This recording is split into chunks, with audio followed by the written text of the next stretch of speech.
చెట్టు పచ్చగా ఉందని, ఆ చెట్టు చుట్టూ మొలిసిన కొమ్మలు అందంగా పువ్వులు, కాయలు కాశాయని, వాటిని చూసి మురిసిపోయి ఆ కొమ్మ మీద కూర్చొని ఆనందపడే మనిషి, ఆ చెట్టు యొక్క వేరు గొప్పతనాన్ని గ్రహించకుండా ఆ చెట్టు వేరును నరికివేస్తే చివరికి ఆ చెట్టు కొమ్మలు ఎండిపోయి ఆ చెట్టును ఆశ్రయించి చెట్టు మీద కూర్చున్న నీవు జారి కిందపడి ఒంటరిగా మిగిలిపోతావు.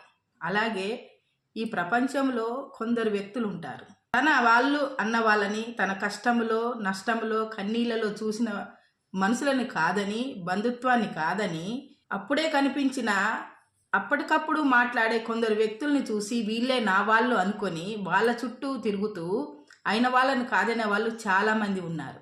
వాళ్ళని ఏమంటారో తెలుసా?